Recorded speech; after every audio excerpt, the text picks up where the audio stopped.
In Marvel Heroes, you are playing as the Marvel Heroes, so you're not playing as a knockoff. You are the big guys, so you're Thor, Captain America, Spider-Man.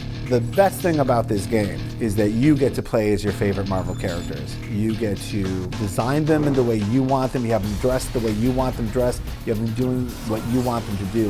One of the most important aspects of designing anything in Marvel Heroes is making sure that we're true to the Marvel universe. So when I'm searching for reference, personally, I will look at the comic books first. That's where the history's at, that's where I get all my ideas. The process of getting a hero into the game spans several departments. So it all starts with a brainstorming meeting. The entire team is brought into a room and they're discussing their thoughts of how a certain character should play and what kind of powers that character should have. From the brainstorming session, the work gets split off into two different departments. The art team figures out how to make the characters look as iconic as we would expect. And the design team comes up with what the powers are going to be. From our brainstorming meeting, designers are then able to come up with a set of powers. The designers will take those powers and put them in the game and get them working as close as they can, then they send it down the pipeline. Some of the challenges we have, especially when we're looking at the look, is what is the look of these characters? It may have been portrayed in so many ways throughout the years. There are literally thousands of images in the Marvel comics, and we like to use those as our reference. We digitally sculpt each hero in ZBrush. Every hero's costume is actually a separate digital model.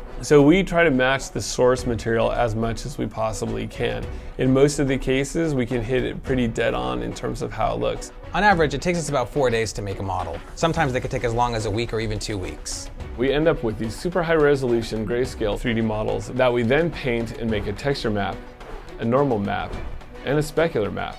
Then we build the materials in Unreal so that the different surfaces react to light as you'd expect. After that, we bring the hero into Maya for rigging and animation setup. Rigging is required to make our characters behave naturally. They put constraints on the body so that the animators can move them in believable poses. The things you wouldn't really think of are like capes. So for Thor, we'll add bones to his cape. So pretty much, if it moves, it probably needs a skeletal system. Once a model is rigged, it goes to the animation department. They give it run cycles, emotes, and power animations. Basically every move the hero makes in the game.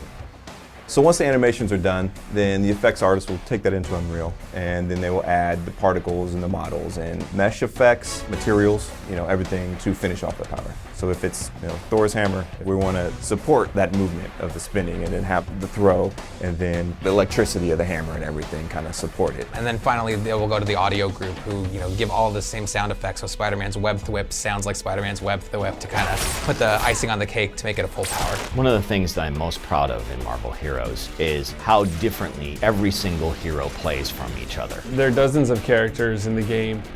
Each one gets a lot of attention, a lot of detail to make sure that they're very unique. A unique play style, unique looks, unique costumes. It's a very different experience, a very different game with each of the different characters you can play as. So in the comic books, you would find that Hulk and Thing look like they would have similar powers in a video game. We've decided that our version of the Thing has a lot of team-oriented skills. The way that he plays ends up being very different than Hulk, who's all about DPS and throwing things and smashing. And really we want to make sure that we find a balanced experience for everybody. So playing as Iron Man, even at level 1, we want to make you feel powerful. We want to make sure that he has all the repulsor beams and blasts that you come to expect from the character. And then as you progress him up and get him stronger, he'll have different abilities that you would find in the movies or the TV shows or the comic books that are that much more powerful than what you had to begin with. When you put a point into the power trees with Marvel Heroes, you unlock new abilities, and a lot of times it can do things that you have not had the ability to do in the game. It really makes you feel more like the character. Every single character has kind of signature powers that are very unique that nobody else can do. And so even something as simple as Hulk getting mad, nobody else gets mad like the Hulk, and so that in of itself makes sure that the characters play differently from each other. And you're not restricted to just one hero throughout your whole play experience. You're able to collect multiple heroes and play as each one of them as you go through the game. You can unlock new characters in the game, first and foremost through drops by defeating different bosses.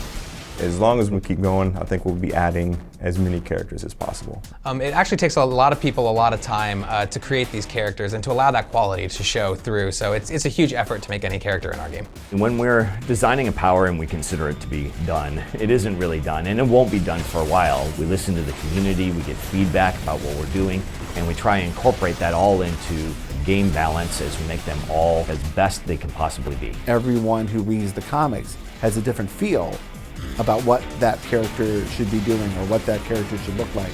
And now you can take that character and make it exactly the way you want it.